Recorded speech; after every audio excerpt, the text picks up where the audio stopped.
రాబోయే రోజుల్లో భారత రాష్ట్ర సమితి, వైఎస్ఆర్ కాంగ్రెస్ పార్టీ ఈ 2 పార్టీలు పొత్తు పెట్టుకోబోతున్నాయని, అందులో భాగంగానే ఈరోజు కేటీఆర్ ర్యాలీలో జగన్మోహన్ రెడ్డి ఫ్లెక్సీలు, వైఎస్ఆర్ కాంగ్రెస్ పార్టీ జెండాలు ప్రత్యక్షమయ్యాయన్నట్లుగా కొన్ని వార్తలు వస్తూ ఉన్నాయి. కొంత ప్రచారం జరుగుతోంది. దీని మీద మనం పూర్తి స్థాయిలో చర్చించేటువంటి ప్రయత్నం చేద్దాం. ప్రస్తుతం మనతో పాటు ఉన్నారు ప్రముఖ రాజకీయ విశ్లేషకులు, ప్రముఖ సీనియర్ జర్నలిస్ట్ డిబిఎస్ గారు. వారితో మాట్లాడదాం.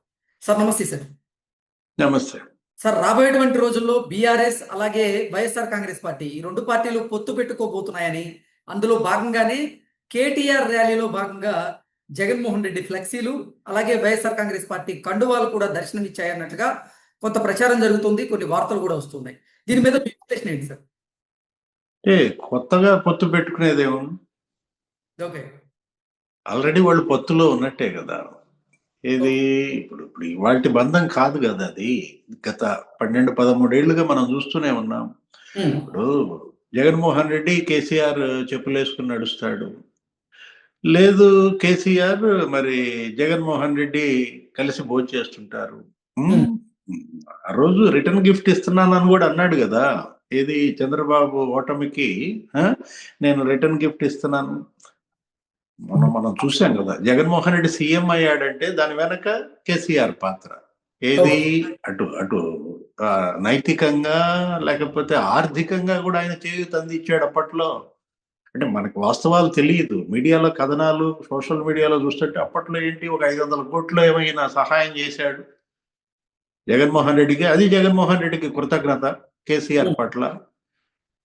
తన ఆస్తులు అక్కడ ఉన్నాయి హైదరాబాద్ లో, తన బంధువుల ఆస్తులన్నీ అక్కడే ఉన్నాయి అవుటర్ రింగ్ రోడ్ చుట్టూతా. మొత్తం వీళ్ళందరూ కూడా హైదరాబాద్ లో ఉన్న ఆస్తుల యొక్క రక్షణ కోసం, భద్రత కోసం కేసీఆర్ కి సాగిల పడ్డాడు. ఆంధ్రప్రదేశ్ ముఖ్యమంత్రిగా జగన్మోహన్ రెడ్డి అమరావతిని ఎందుకు అభివృద్ధి చేయలేదు? అమరావతి విధ్వంసం వెనుక కుట్ర అది జగన్మోహన్ రెడ్డి కేసీఆర్ డీల్ కదా. ఏది అప్పట్లో హైదరాబాద్ నుంచి మొత్తం అందరూ అమరావతికి వెళ్ళిపోవాలని పోటీ పడ్డారు. ఏది 2014-19 మధ్య రాష్ట్ర విభజన జరిగిన వెంటనే చంద్రబాబు సీఎం కాగానే మొత్తం ఎంఎస్ఎంఈలు అందరూ కూడా జగ్గయ్యపేటకి మల్లవల్లి ఇండస్ట్రియల్ పార్క్ వెళ్ళాలని చూశారు. ఇక్కడ మల్లవల్లి ఇండస్ట్రియల్ పార్క్ అసలు అదొక పెద్ద ఇదిగా ఆకర్షించింది అయస్కాంతంగా వీళ్ళందరికీ. ఎందుకంటే అది జగ్గయ్యపేట, అది 2 రాష్ట్రాలకి సరిహద్దులో ఉంటుంది. హైదరాబాద్ నుంచి మొత్తం అంతా షిఫ్ట్ అయిపోతున్నారు. ఇక్కడ రియల్ ఎస్టేట్ ఒక్కసారిగా ఢమాల్ అంది. అక్కడ అమరావతి రియల్ ఎస్టేట్ విపరీతంగా పెరిగిపోతుంది. ఎలా దీన్ని అడ్డుకోవాలి? నేను అంటోంది అదే. ఆ డీల్ అంటామా, ఆ కుట్ర అంటామా. అమరావతి జగన్మోహన్ రెడ్డి సీఎం కాగానే 3 ముక్కలు అవ్వడం, విశాఖపట్నంలో నేను కాపురం పెడతాను, అదొక రాజధాని, కర్నూలు ఒక రాజధాని, ఇట్లా రకరకాల ఇది మనం చూసాం. ఇవాళ అమరావతి ఎలా నాశనం అయిందో, ఆంధ్రప్రదేశ్ ఎంత జగన్ 5 ఏళ్లలో 30 ఏళ్ళు వెనక్కి వెళ్ళిందో, వీటన్నిటి వెనుక కేసీఆర్. మళ్ళా వాళ్లే ఎగతాళి చేశారు. గమ్మత్తు ఏంటంటే జగన్మోహన్ రెడ్డి పరిపాలనని మేము ఇక్కడ టీచర్లకి ఫిట్మెంట్ ఇచ్చాం, అక్కడ టీచర్లను లోన్ వేశారన్నాడు. ఎవడు? హరీష్ రావు. నేను తిరుపతి వెళ్ళాను, తిరుపతి వెళ్తే అక్కడ మొత్తం అనంతపురం రైతులందరూ వచ్చారు, స్వామివారి దర్శనం ఏమో గాని ఈ రైతులంతా నా దగ్గర వాపోయారు. మేము ఇక్కడ 24 గంటలు కరెంట్ ఇస్తున్నాం, అక్కడ 3 గంటలు కూడా కరెంట్ ఇవ్వట్లేదు ఆంధ్రప్రదేశ్ లో. అవహేళన చేశారు జగన్మోహన్ రెడ్డి పరిపాలనని. చంద్రబాబు లేకపోతే పవన్ కళ్యాణ్, లోకేష్ వాళ్ళు ఎంతగా ఎండగట్టారో మనకు తెలియదు కానీ బీఆర్ఎస్, కేసీఆర్, కేటీఆర్ మాత్రం జగన్ పరిపాలనని ఆడుకున్నారు. ఏమని? అసలు ఆయన ముఖ్యమంత్రిగా కేసీఆర్ అన్నాడు కదా, డబల్ రోడ్డు ఉంటే తెలంగాణ, సింగిల్ రోడ్డు ఉంటే ఆంధ్ర అన్నాడు. ఇక్కడ అన్ని కరెంటు కోతలు, మా దగ్గర అసలు కరెంటు పోదు. ఎన్ని మాటలు మాట్లాడారు ఆ రోజు. గుంతల రోడ్డు ఉంటే ఆంధ్రప్రదేశ్, గుంతలు లేకుండా సాఫీగా జరుగుతూ ఉంటే తెలంగాణ రోడ్లు అయ్యని వాటి మీద ఓటర్లను బెదిరించాడు కేటీఆర్. ఏమని? బీఆర్ఎస్ కనుక ఓట్లు వేయలేదనుకో మిమ్మల్ని అందరిని ఆంధ్రప్రదేశ్ లో రోడ్ల మీద తిప్పుతా అన్నాడు. ఏపీ రోడ్ల మీద మీ ఓటర్లందరినీ తిప్పుతానని ఆయన అన్నాడంటే అంత అవహేళనకు గురి చేశాడంటే. కాకపోతే ఈ బంధం ఏంటంటావు, ఇది మామూలుగా కేసీపీ సిమెంట్ కన్నా బలమైన బంధం కదా. ఏది అంటే ఇప్పుడు ఆంధ్రప్రదేశ్కే పరిమితమైనటువంటి వైఎస్ఆర్ కాంగ్రెస్ పార్టీ అలాగే జగన్మోహన్ రెడ్డికి సంబంధించినటువంటి ఫ్లెక్సీలు కానీ ఆ జెండాలు కానీ ఇప్పుడు కేటీఆర్ ర్యాలీలో ఎలా ప్రత్యక్షమయ్యాయి? దాని వెనక సంకేతం ఏంటి? అసలు ఏం జరగబోతుందంటే ఏం చెప్తారు? ఇక ఇవన్నీ ఒక తానులో గుడ్డలే. ఏది ఆ ఉమ్, రెండు కూడా సయామి ట్విన్స్ అంటాం. ఏంటి ఓకే. మామూలుగా రెండు తలలు కలిసి పుట్టినటువంటి బిడ్డల్ని సయామి ట్విన్స్ అని అప్పట్లో ఆయన ఎవరో ఉండేవాడు, ఎర్రలగడ్డ నాయుడమ్మ గారు ఎవరో ఉమ్, డాక్టర్, ఆయన స్పెషలిస్ట్ దాంట్లో విడదీయటారు. మరి ఈ రెండింటిని ఎవరు విడదీస్తారు? డాక్టర్ రేవంత్ రెడ్డా లేకపోతే డాక్టర్ చంద్రబాబా? ఈ ఓకే. సయామి ట్విన్స్ ని జాగ్రత్త, అటు గనక విడదీసేటప్పుడు సరిగ్గా గనక విడదీయకపోతే రెండు డమాలు చచ్చిపోతాయి. ఓకే. ఇప్పుడు బతుకు కోసమా ఇప్పుడు ఈ ఫ్లెక్సీలు? ఉమ్, ఇప్పుడు మొన్న మనం చూసాం, జగన్ పుట్టినరోజు నాడు తాడేపల్లి మరి ఆయన ప్యాలెస్ ముందు ఫ్లెక్సీలు.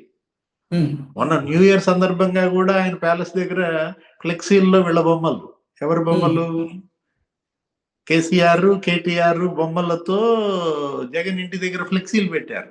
ఉమ్. ఏంటి అభినందనలు చెబుతూ ఆయనకు అంటే పుట్టినరోజు వైఎస్ఆర్ కాంగ్రెస్ పార్టీ ఏదైనా కార్యక్రమం చేస్తూ ఉంటే దాంట్లో బీఆర్ఎస్ నేతల ఫోటోలు, అందులో ముఖ్యంగా కేటీఆర్ కేసీఆర్ ఫోటోలు, అలాగే ఇటు బీఆర్ఎస్ గనక ఏదైనా కార్యక్రమం చేస్తూ ఉంటే అందులో జగన్మోహన్ రెడ్డి ఫోటోలు, ఫ్లెక్సీలు, లేదా ఆ పార్టీ జెండాలు, కండువాలు, ఏంటి ఎలా చూడాలి వీటిని? అంటే ఇప్పుడు అసలు ఈ రెండు పార్టీలు ఏం కోరుకుంటున్నాయి? ఎదగాలనుకుంటున్నాయా? వాటికి భవిష్యత్తు ఉండాలని కోరుకుంటున్నాయా? భవిష్యత్తు లేకుండా చేసుకుంటున్నాయా? నాకు అర్థం ఓకే. కావట్లేదు. మీరు రెండు రాష్ట్రాలు, ఎవరి రాజకీయం వాళ్ళు చేసుకోవాలి. ఆ? ఉమ్, ఇప్పటికే మీ ఇద్దరి బంధం వల్ల నాశనమయ్యారు. ఉమ్, ఇప్పుడు ఇవాళ ఆంధ్రప్రదేశ్ లో కేసీఆర్ అభిమానులు ఉన్నారా? వాళ్ళు ఏమన్నా జగన్ ఓటేస్తారా? ఓకే. ఇప్పుడు ఆంధ్రప్రదేశ్ లో బీఆర్ఎస్ ని, కేసీఆర్ ని మామూలుగా ఒకటి వాళ్ళు అసలు పట్టించుకోరు.